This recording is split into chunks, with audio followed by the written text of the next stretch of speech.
Hello, hello. Welcome. Good afternoon or good morning, good evening, wherever you're tuning in from in the world. It's always good to hear where you're coming from. So feel free to type that in the chat as you join us here on the Zoom room, in the Zoom room, or on one of our live streams at the @AIGA Design, LinkedIn, YouTube, or Facebook pages. Welcome to One Designer, One Work. My name is Lishan Huang, Director of Design Content and Learning here at AIGA, the Professional Association for Design. One Designer, One Work is a monthly online series that features one designer showcasing a work that is personally meaningful. We'll hear about what inspires, challenges, and guides them. This is a chance to expose yourself to new material by exploring this with our guest, a different guest every month. And this month, we are honored to have Archana Shekara. Archana will be talking to us about cultural identity, cross-cultural awareness, cultural appropriation, and marginalization, as well as what has inspired her to take up her research. So Archana Shekara is a professor of graphic design. She's also a co-director of ethnic studies and creative director of Design Streak Studio, a research-based social innovation lab at Illinois State University. Archana uses design as a tool to build cross-cultural understanding, acceptance, and respect. As a socio-cultural researcher, she has been investigating transnational identity by understanding racism through a brown lens and shares awareness through ethnographic narratives. Her research interests in design pedagogy include cultural identity and heritage, multiculturalism, racial equity, social justice, and community engagement. So I'm really looking forward to this presentation from Archana. And I also want to invite everybody from around the country, around the world. You can introduce yourselves in the chat, post your comments there. We'll take questions, time permitting, at the end of the presentation. But without further ado, hand it over to you, Archana. Thank you so much for that warm introduction, Lishan. So hello, everyone. I'm Archana Shekara, and I'm joining from Bloomington Normal. We are about 2 hours south of Chicago. We are in between Chicago and St. Louis. So from wherever you're joining, hello and namaste. So I'm going to share my screen.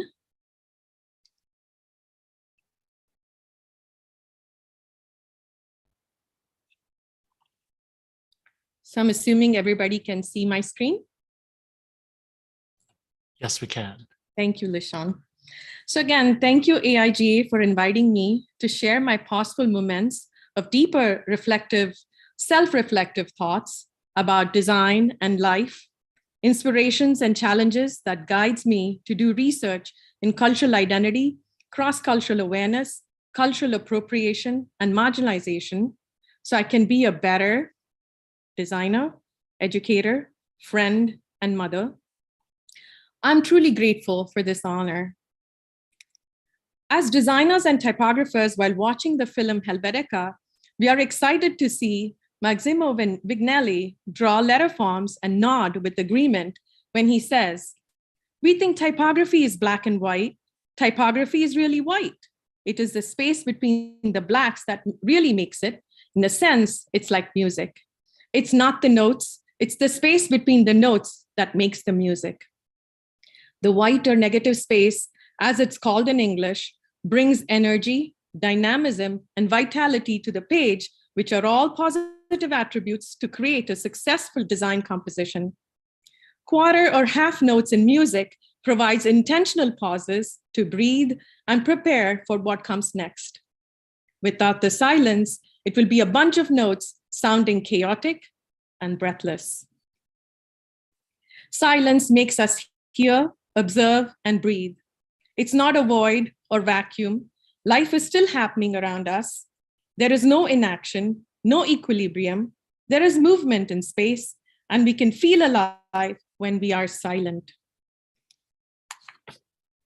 As an Indian immigrant woman living in the United States for more than 30 years, I have witnessed challenging political, economic, and sociocultural shifts which have propelled in finding innovative solutions, definitions, and interpretations in languages, gestures, perceptions, and mindsets globally. The last 5 years has been traumatic for people from underrepresented or marginalized communities because of the increase in rhetorical and physical violence, and ironically, words like diversity, equity, inclusion, accessibility, and belonging are currently trending. Large corporations and institutions are redefining their mission statements and values, hoping to construct welcoming spaces for all. How can we build these safe and inclusive spaces? How can we create belonging when people from marginalized groups are not invited to the table? And if they are invited, how can they not be tokenized or culturally taxed? How can people in power acknowledge their biases and privileges? How can racism and xenophobia be truly addressed with arrested consciousness? How can we build a country, communities, and systems with equity and kindness? I'm curious and question our everyday patterns and gestures during times of fatigue and unrest.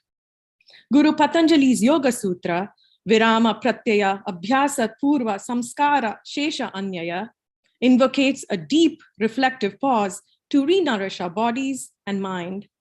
Kindness, understanding, and grace are much needed, and we are longing for belonging, togetherness, allyship, and renewing friendships for sharing joyful moments. So I pause. Pauses are transient. Pauses help us to realign, recharge, listen, and unlearn. We need deliberate pauses, but how do we know when to pause? How can we be more self-aware of our thoughts, intentions, and actions? The purpose of design and history has been to understand and meet societal needs by offering creative and practical solutions to existing problems. From designing successful brand identity to propaganda posters, design has inspired, influenced, and changed cultural and political narratives. Today's designers have a greater responsibility to become culturally aware, understand diversity, inclusion, and social constructs, since our clients and audiences vary in ethnicity, language, religion, gender, race, and class. Design is a philosophy of life in which designers have to empathize with and respect the diverse communities of people they serve. Prior to teaching, I have worked in several design studios as an art director and graphic designer, creating projects for diverse clients. In my experience, I have found that clients desire to portray ethnic diversity in their company's print and digital materials as evidence of representation. It's easy and cost-effective to download stock photos showcasing individuals of African or Asian descent. Using these types of images in their campaigns, companies believe that they have succeeded in demonstrating diversity. As I continued working, I began to question these assumptions. Was using such images truly speaking to a diverse ethnic audience? Were these effective? Do they communicate anything? I've also observed that several international magazines and companies have exotified and racially stereotyped people or communities that are considered the other in promotional materials. Is this morally right? What are they really gaining by marginalizing and exotifying certain groups of people? So I paused. This was in 2007. As a graphic designer, I questioned design and ethics, my purpose, my understandings, and my actions.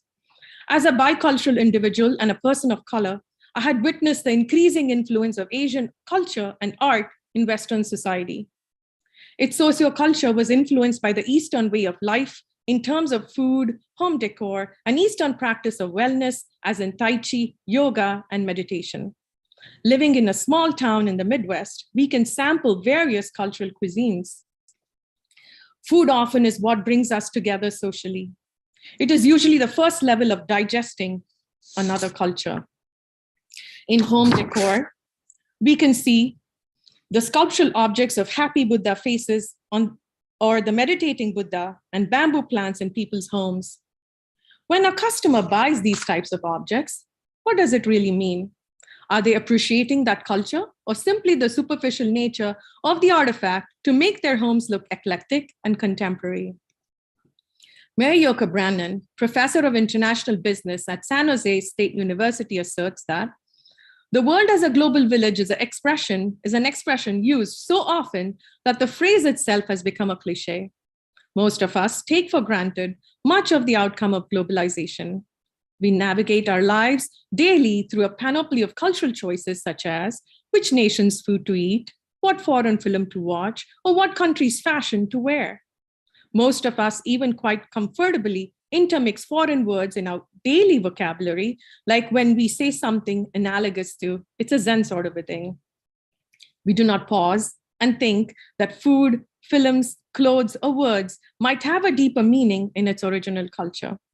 Since we have adopted these in our daily lives, we take them for granted and likely do not question knowing the original meaning. In wellness, the word yoga has become a casual word in the West, and it's practiced as an exercise. It has seemingly lost its profound meaning, which is attaining the path to reach the divine. Wellness centers here offer goat yoga, beer yoga, and even naked yoga classes. These concepts are far removed from its original meaning, and yet it's accepted and is taken for granted. These types of new vocabularies will continue to emerge if there is no deeper understanding of its roots. The stereotyping, exotifying, and marginalizing of cultures and people continues. And as designers, how do we pause? What are our shared responsibilities? How do we address cultural appropriation, and allyship? How do we design with authenticity? How can we familiarize ourselves with new languages, methodologies, processes, and tools to communicate with audiences from various cultural backgrounds? How do we engage in designing with cultural sensitivity and awareness? How can design be the platform for building empathy, understanding, and respect? It is challenging to explore various cultural spaces and gain immersive experiences.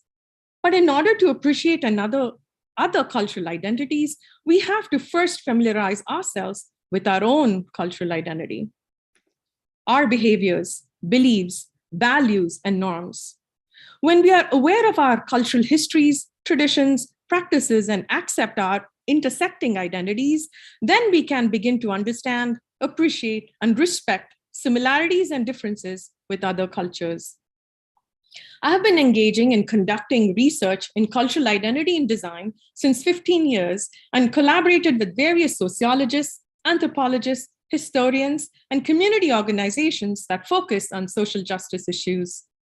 These interdisciplinary collaborations are either self-initiated or client-based or student projects. I also participate in several grassroots organizations facilitating cross-cultural dialogues to bridge gaps between groups of people who are underrepresented, marginalized, stereotyped, or othered. As a graduate student at the University of Illinois in Urbana-Champaign in 2007, I began my research by questioning my cultural amalgamation of my Eastern heritage and Western culture. Am I an Indian or an American? I have an hyphenated identity. I code switch. I'm very comfortable practicing my own cultural beliefs inside my house and around people of my own kind. I take on a different role when I step outside the house. There is a change in my identity, behavior, and actions. I unconsciously take on the norms of the adopted Western culture. I questioned how this identity change affected me. How did it affect what I teach my children about our culture and language? How do they identify themselves? I recalled my understanding of the United States when I first arrived in 1991. I was fascinated to settle in a country that I had read in books and seen on television and films. Of course, in those days, there was no internet, and we had only one national television channel in India. Although I belonged to an upper middle class family and led the privileged life, I had witnessed religious tensions, casteism, racism, colorism, and sexism, and thought of America to be progressive and a land of the feminist movement.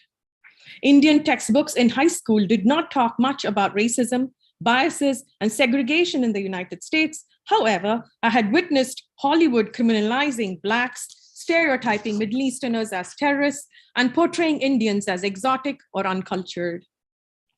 We had learned that slavery was abolished, and Dr. Martin Luther King was inspired by Mahatma Gandhi, and Washington, Lincoln, and Kennedy were great presidents. I had a very superficial understanding of the United States. I was shocked to see police brutality towards Rodney King, followed by the riots and protests in LA. The hate crime and languages used to frame Black identity was disturbing. Being brown did not feel safe either. The Dotbusters hate group in Jersey City brought unrest. Things looked glamorous from the top, had underlying problems that were deeply rooted and systemic. I was the only Indian student in my art building. One of my professors doubted my ability and believed that I wasn't good enough in drawing and said that I may fail or receive a passing grade if I tried hard. And when I earned a B+, he said that he could not believe that he was giving me a good grade. So this was in my undergrad. There was no sense of community or belonging, and I was always seen as the other. A few faculty were understanding and empathetic. This experience made me stronger, stay focused, and work harder to excel. As an Indian American female graphic designer, I was asked to constantly prove myself. 25 years ago, there were fewer female Indian graphic designers practicing in the US. Indian women are usually seen in professional level jobs, and graphic design is not a common profession that one would pursue, and it still isn't. Oftentimes, there is no seat at the table for a brown person's perspective, depending on the conversations at the table. South Asian or Indian art is perceived as exotic, and vernacularism is perceived as kitsch. Adopting Bauhaus principles is considered good design, not only in the West, but in India. However, this perception is currently being challenged. And as a person of color, if there is no seat at the table, my intentions are either to bring my own chair or create my own table. Good design fits the Eurocentric eye. Good design in English satisfies the Eurocentric mind. These borders need to be crossed, so there is space for people who do not fit the Eurocentric frame in order to be accepted and create work that's unique and authentic. What is good for a certain group of people might not work for several others. So we need to change our mindset from inside out. My voice video project is an exploration of my amalgamated identity, a voice of an Indian American woman, mother, and artist, who has lived and adapted herself despite being marginalized and stereotyped. It examines my everyday struggle, defying to fit into a set cultural framework, trying to preserve Indian values in my daily life for not only future generations to embrace, but also for others to better understand, accept, and respect other cultural identities living in the West. I'll be sharing the second chapter of the video. The video has about 6 chapters, but I'll be sharing the second one, and the full video is on my website. The perception of India in the West. India is an overly populated country with people of brown skin, draped in saris, who wear red dots on their forehead. It's an exotic land of wild jungles, animals, and birds. It's mystical and spiritual, with many gurus teaching yoga and meditation. It is a country that has carved stone temples depicting the Kama Sutra, along with various mythical legends of pagan gods.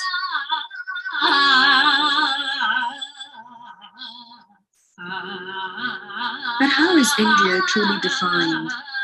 Through chic clothing and ornate jewelry? By the Taj Mahal and other lavish palaces? Is it the henna or other exotic spices? Is it hell or paradise?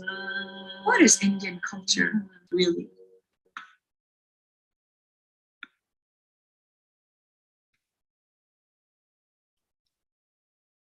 The Voice Project enlightened me with new understandings about India, the Indian community in the West, and my cultural identity. The experience was gratifying to me as an artist and designer living a dual life. It helped me to visually verbalize the questions most Indians encounter and are insecure to discuss or acknowledge their perceptions and perspectives. It also created awareness about Indian cultural identity to other cultural audiences. So for my thesis project, I wanted to explore and present Indian graphic design based on the Indian vernacular. For the sake of time, I'll be really brief. So I created Tanumana, an installation showcasing cultural understanding through food, body, and space. Tanumana is translated into evoking senses through the mind, the higher level of consciousness. It was an interactive installation that beckoned the audiences to experience Indian culture in an innovative way. Audiences became aware of everyday life in India through the aroma of spices, visual complexities, perceptions of space, use of vibrant colors, rich ornamentation, repetition of patterns, and parallel sound. Tanumana challenged my own understanding of Indian culture, vernacular design, and graphic design that evoked all 6 senses. Currently, I've been exploring the ritual of making and serving food through narratives based on my own cultural heritage, familial traditions, memory, and upbringing. Creating welcoming space to gather groups of friends or strangers around the table to share a meal is rewarding to me. I perceive this space as organic, vibrant, and sacred. So I have been designing immersive, participatory, and sensory experiences to seek community by sharing rice at various settings. Rice is a staple grain in Asian and Latin American communities and is seen as a form of expression.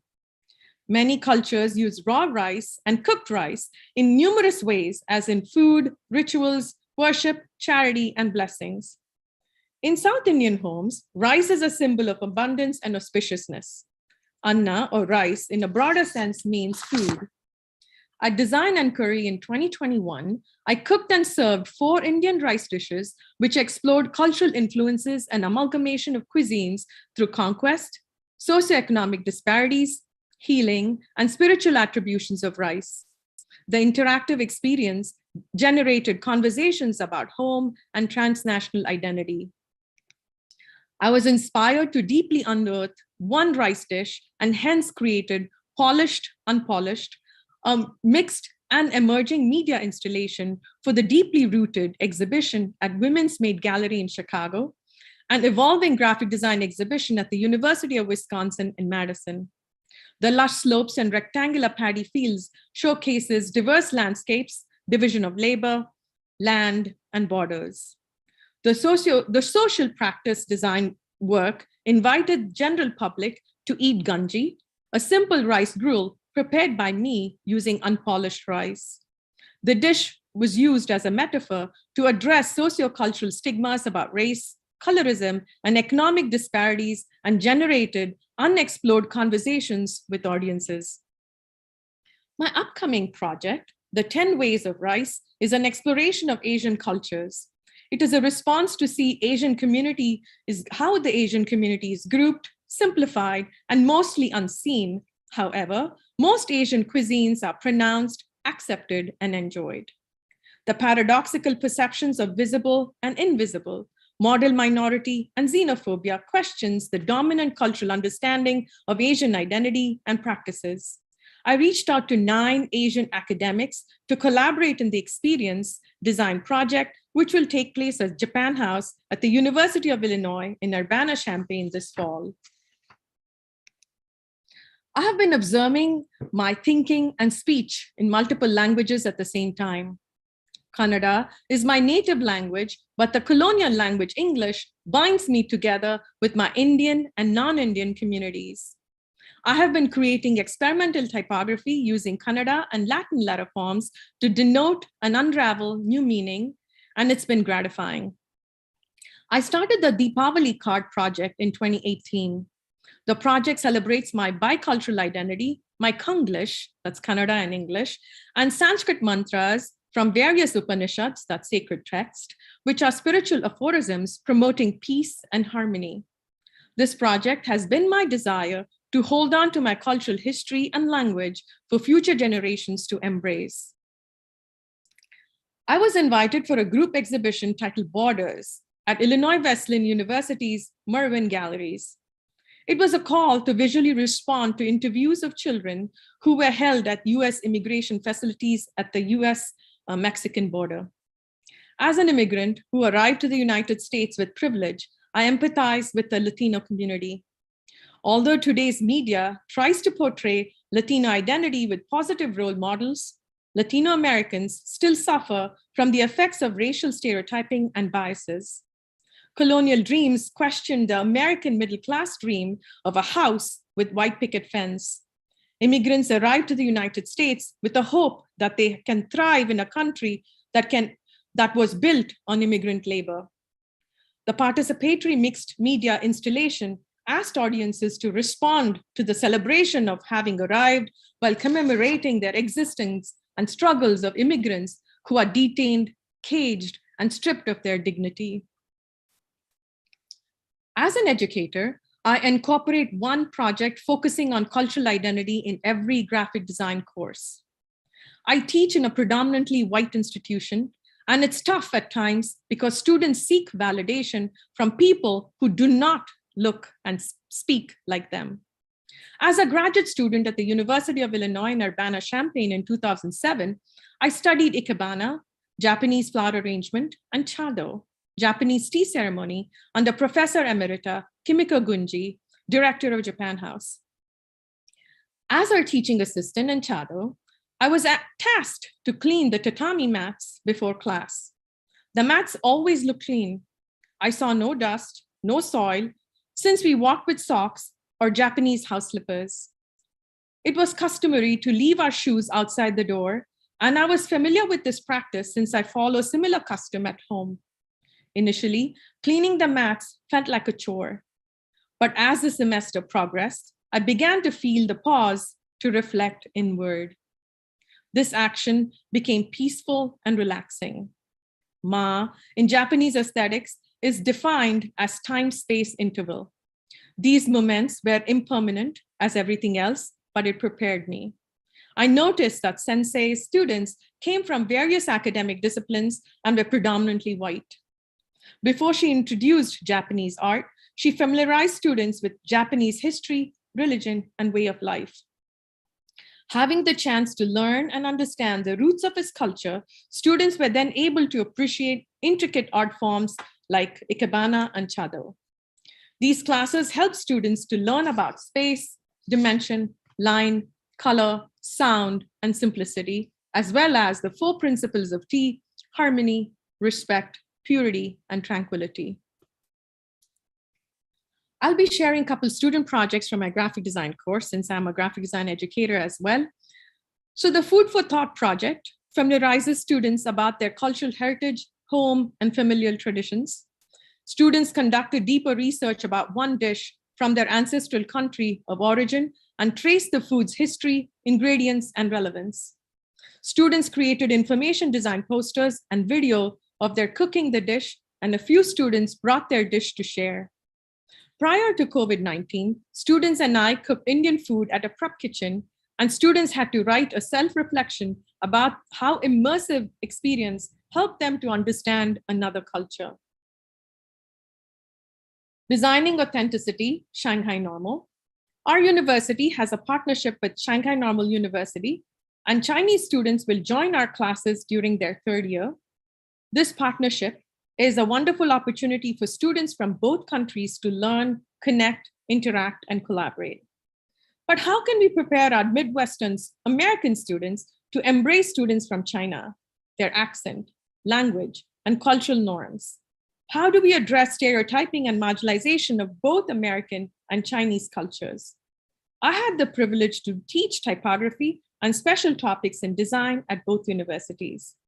I was interested in discovering how students can navigate and communicate between cultures through typography. Students in both countries were asked to design a Roman letter form with researched cultural history and heritage based on one city, town, province in China. They could not just download images and type and make up a poster. Students in Shanghai could not choose their own home city or town. Illinois State students read articles and essays about China and were asked to acknowledge their stereotypical and superficial understandings of the country and culture. Most students liked American Chinese food, may have had Asian friends in school, learned about China in art and history classes, and American media outlets. They accepted their limited understandings and were curious to learn more. Students were introduced to Chinese calligraphy and understood the respect of the discipline. Designing Authenticity, Shanghai Normal typography-based project enables students from both institutions to become aware of the heritage and cultural identity of China, exploring vernacular designs with Roman letter forms. The project helps students in China to appreciate and reflect upon their cultural identity, while our students here in the United States gained new understandings and respect about Chinese culture.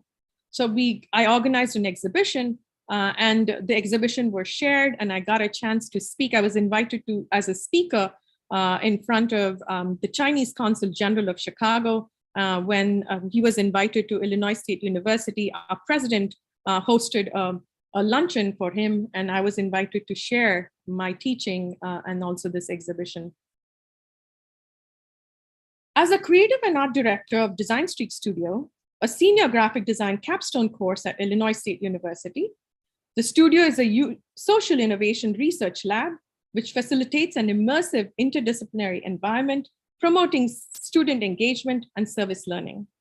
We collaborate with diverse community partners, promoting social justice issues each semester. I would like to share a couple projects from this studio course. So the studio is celebrating its 40th anniversary this fall, and I'd like to share a few projects. Through the studio, I conceptualized and proposed an art installation of 1,000 flags to commemorate National Immigrants Day on the ISU Quad in 2021. The installation of flags was a symbol of hope and acceptance, calling for unity and honoring human dignity. The flags on the land is a marker for the living and respecting whose land we are on. Immigrants are oftentimes made to feel invisible and have been a target of hatred and racism in the country's history, and this xenophobia has escalated in the past few years. I proposed the title, I'm Here, We Are Here, We Belong, and reached out to my design research collaborator, Dr. Maura Toramon, Director of Latina Studies Program, who has conducted extensive research focusing on immigration issues. I had the privilege to travel with her to Mexico and Peru to do field research when I received my university research grant in 2013. I invited several scholars from campus and leaders from the local organization like Not in Our Town and the Immigration Project to speak with my students. These interactions made the project meaningful to students as they were not aware of immigration issues and relied mostly on news and social media for information. The installation was done by students from Typography, Graphic Design 3, Special Topics, and Design Street. All these courses were talking about immigration issues in the classroom. The project was adopted by the campus and broader community. Administrators, including the president and provost and community leaders, spoke at the event and shared on social media and YouTube. The goal was to engage students in meaningful civic engagement and activism through design.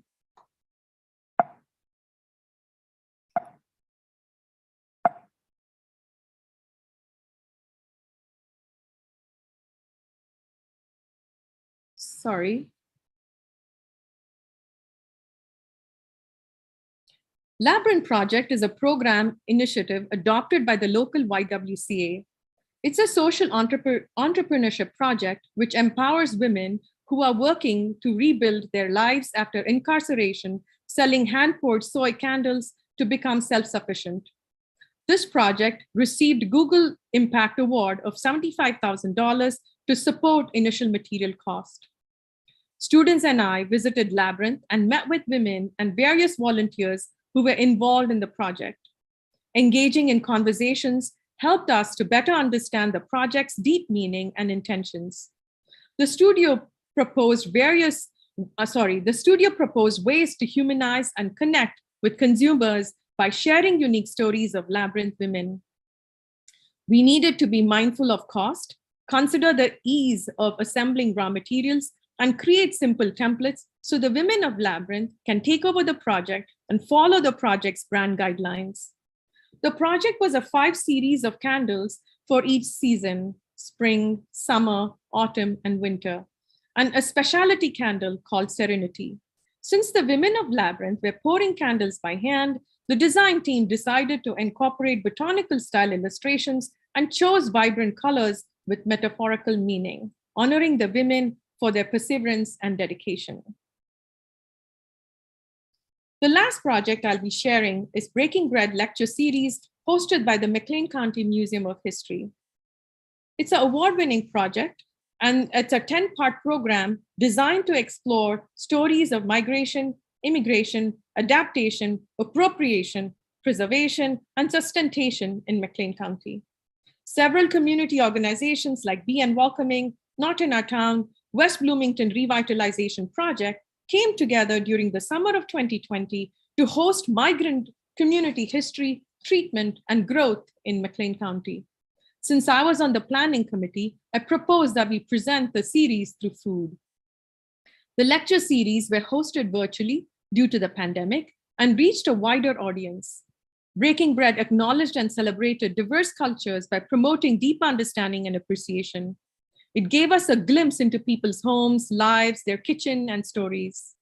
Students visited the museum and learned about various communities residing in McLean County and designed various logo options for the series. The selected logo focused on the concept of resilience and identity, and understanding of how and why people migrate. It combines staple crops from various cultures in a unified bunch, and hand-drawn illustration and the gestural paint stroke puts people at the heart of the logo. Social media posts for each event were designed with prominent food from each country's cuisine, or each culture's cuisine. The image is presented with a gradient of colors from the respective country's national flag. The lecture announcement poster concept resembled a quilt to symbolize and honor individual cultural identities in McLean County. Each lecture presentation accompanied personal recipes shared by the speaker. I was honored to host Garam Masala Box, Indian American Cooking on 9/11, the day that changed America and Brown Asian people's lives. For this year, I proposed the concept of a community long table to bring the 10 migrant communities for a conversation and build new friendships by sharing home-cooked meals featuring a grain of their choice. This event will take place this fall. By engaging students in conversations and projects about diverse cultural identities and cross-cultural awareness, I believe enhances students' critical thinking, expands their visual and design vocabulary, and provides a holistic understanding of design and its purpose. Above all, students find new respect for theirs as well as other cultural identities, empowering them to engage in social activism as a lifelong responsibility. I was recently promoted to full professor, like this May, and I was writing for my promotion last fall, and I realized how lonely I had been as a South Asian design educator in the United States. After much reflection, I decided to reach out to other South Asian design educators who are a few in number to form an alliance. We came together and we are now the South Asian Design Educators Alliance, or SADEA. SADEA is a platform for South Asian design educators to build a global design community of acceptance and belonging. SADEA was formed in January 2022 to empower South Asian design educators to share their histories, experiences, and perspectives with the larger design community. The Alliance strives to address the Eurocentric canon by integrating South Asian narratives as a part of global design history. It aims to build community with our South Asian educators and students by providing mentorship and growth.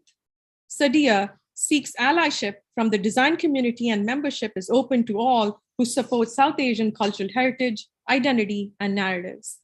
We are currently working on a website and social media, etc., and will soon announce in September. Membership is open to all. Please feel free to reach out to me if you're interested in knowing more or joining the Alliance. So again, thank you, AIGA, Susan, LaShawn, and Emily for the invite and all the wonderful support that I've received. And if there is anything with Q&A part, I'm ready to talk and answer. All right, thank you so much for that presentation, Archana. And I want to welcome our audience members to post your questions in the chat. We can take those time permitting as well. I also wanted to read off a comment from Mike in the chat for our folks who are watching the live stream and can't see the chat here in Zoom. Mike is saying that Archana and her students' connection with the local community has been critical in our community. She makes social justice integral to each semester's activities. Students don't just learn graphic design, but understand the power of their graphic work and deepen their knowledge of their talent's potential impact on people. Plus, it challenges them to consider their own career choices and how they can use their talent to create a more just world. The interactions between the students and the community organizations is priceless and enhances both greatly. Mike in Normal, Illinois. Thank you so much, Mike. That was a great testimonial there in the chat. All right, well, Archana, there's so much that we could go off of from your presentation there. Love to learn more about your Ikebana experience and learning from other communities, right? Because you're already bicultural, as you said. And so how do you think about these influences and inspirations outside of maybe your two core identities? I think taking the class with Professor Kimiko Gunji was a very enlightening and opening experience, because coming from I'm an Indian, of course, coming from India, from South India, and coming to the United States, and then being and practicing a bicultural as a bicultural individual, going back and forth between two cultures and practicing Indian culture at home, and then going off and feeling and wanting this, having this desire to learn about cultural identity. How do I express? What do I do? And also having this frustration of how people are represented was kind of, it was tough. But then going into Japan House was calming. My advisor, Professor Jennifer Gunji, who's now the director of Japan House, advised me to take a class, Ikebana class, just for understanding Japanese heritage and culture and aesthetics, right? So I was very naive, of course, loved flower arrangement. Flower arrangement meant putting a group of flowers in a vase, and then that's it. I come from a culture where more and more is in practice. So less is more is very tough for an, right? So because space is valuable for us, real estate is expensive. So the more you can cram, the more you can do, right? So, but then going over there and then to Japan House and trying and looking at these flowers, which were alive once upon a time, right? And they're terminated. That means they're because once you cut them, there's no life for them. But however, you try to save them by putting them in water. So then again, you think about impermanence. You think about beauty. You think about arranging, like, in threes. Because I thought of Ikebana as three-dimensional graphic design. Interesting. Where it's like, something's dominant, something's subdominant, something is subordinate. So when I talk about, when in my graphic design foundation classes, I talk to students about Ikebana and flower arrangement, and how we can make your poster work, like, with this three-dimensional design, right? To give, like, so students can understand volume. So, because they're so used to looking at a page that's flat, but then how do you think of volume and space and things like that? So that was very enlightening for me. But then the design principle itself was, I found it very amazing. And there were I found lots of things that were parallel within my own culture. Like I found that in Chado, in the tea ceremony, the pauses that happens where you actually listen to people walking on the tatami mats, the sounds that you hear when water is poured into the bowl. So those things were really made me become more aware, and observe. was it too long of an answer? No, not at all. I feel like we could talk about this all day. We have a couple questions from the LinkedIn. Why don't I just batch those? Let's see. Sneha from India is asking if you have any advice for becoming a professional graphic designer if you're self-taught in graphic design. And then Justin would love to learn more about Sadia and where he can learn more about that. Sure. For Sneha's answer, my background is in undergrad is in painting and drawing. I have a BFA in painting and drawing from SUNY New Paltz in upstate New York. And so my graphic design skills, I had only taken 2 classes of design here at Illinois State University. And then everything was on the job. So I learned, even though I was aware of software, but the strong foundations that I gained from being in painting and drawing classes and 2D and 3D foundations, and looking and taking sculpture classes and drawing classes and art history classes, gave me the insight to become a better designer. And of course, learning client work and whatnot. But then one thing that I must point out is that I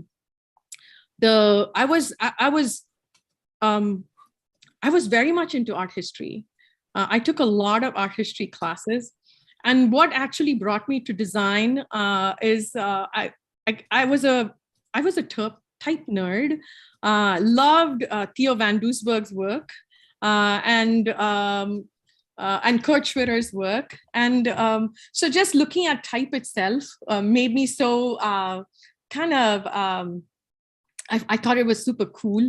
And I was like, so how do I bring in typography into my paintings? So as I started thinking, and then when we moved here to Illinois, I took a couple classes, design classes, and that kind of gave me the foundation to become a designer. So whatever I have learned in graphic design was predominantly client-based until I went to grad school. So again, going to grad school, there was a sense of purpose because I was super frustrated with downloading images of a certain type of images to kind of think about representation and how does diversity really mean? Do we really live our lives that way? So it really made me pause. So I quit and then went to grad school. So and then when I went to grad school, then I started talking about cultural identity and everything else. So again, Sneha, answering your question, of course, it can be done. But again, graphic design is not about learning software. Software is something that you can always learn. There's tons of YouTube videos or whatnot. But I think having the foundation and understanding the why in whatever you're doing, and then the how will come, right? But then you need to understand why are you doing, who's your audience, what are you trying to say through your designs? Doing client work, of course, is wonderful because we do need to support ourselves financially. But then if you are financially secure, you can also start beginning to think about how you can contribute to community engagement, changing the community or being a part of the community to make this grassroots change is super important. So I hope I answered your question, Sneha. Wonderful. Actually, David here in the Q&A, or David, is also a recent graduate and self-taught graphic designer. Hadn't really thought about integrating design and culture together. Having said that, what are ways I can improve my awareness of cultures and how to show a better representation through my graphics? That's a big question. So what was the question again, Lishan? It's about how to sort of improve cultural awareness and representation through his own graphics. David, what I would suggest is that to really become more aware of who we are, what's your take on any matter, right? Whether it's political, social, economic, whatever that is.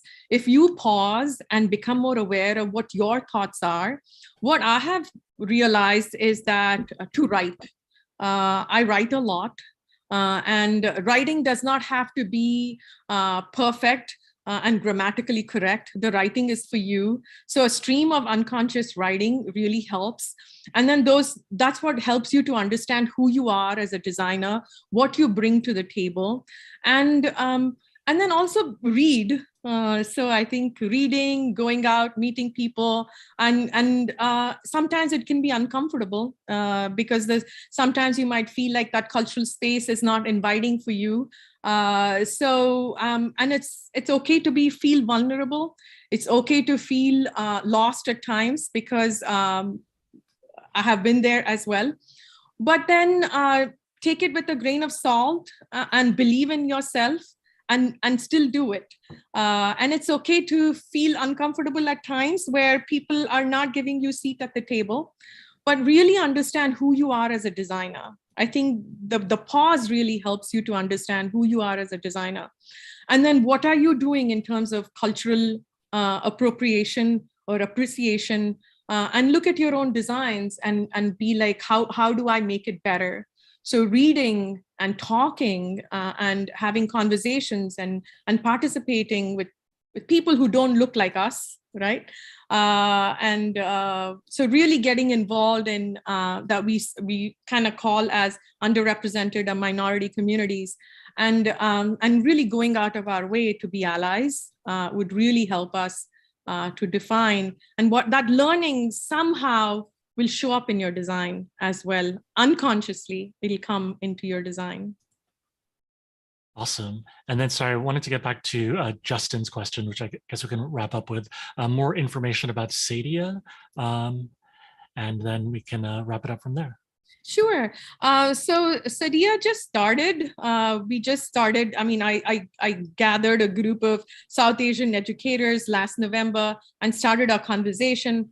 So we have just started to talk, and we are building a website and whatnot. Our first a group of design educators got together, and when we decided, let's present at UCDA. It's about agency. Let's talk about what is our agency as international students when we came to this country. What was it like with visa issues, and also promotion and tenure as educators? What does that mean? So we presented at the UCDA conference, and hopefully we have many more to go. But then we are going to be official in September. Is it Justin, you said? Yes, Justin. Justin, please feel free to contact me. I'd be more than happy to have a conversation with you and see. We do need members, right? We do need allies. If you're not a South Asian, it's okay. The membership is open for everybody. And I just put my email ID on chat. We want allies. We want people to have a conversation with and see how we can collaborate. Wonderful. I will repost that to the LinkedIn stream as well. Archana, thanks again so much for this presentation and this conversation. We could take it so many different ways and just talk for hours and hours and hours. So for everyone who's tuning in to the live stream or watching this video, thanks for joining us for another edition of One Designer, One Work. We'll see you next month for the next designer and their one work. Thanks, everyone. See you next month. I just had a couple of things to say. Oh yeah, please. So I thank everyone for joining and for their questions. Really appreciate taking your time this afternoon or morning. So I'm humbled by this honor and would be happy to connect with folks interested in collaborations or workshops. So thank you again, and you have a wonderful and safe summer. So thank you, LaShawn, and thank you, Susan and Emily, for doing all of the work. Thank you. Thanks. Bye, everyone.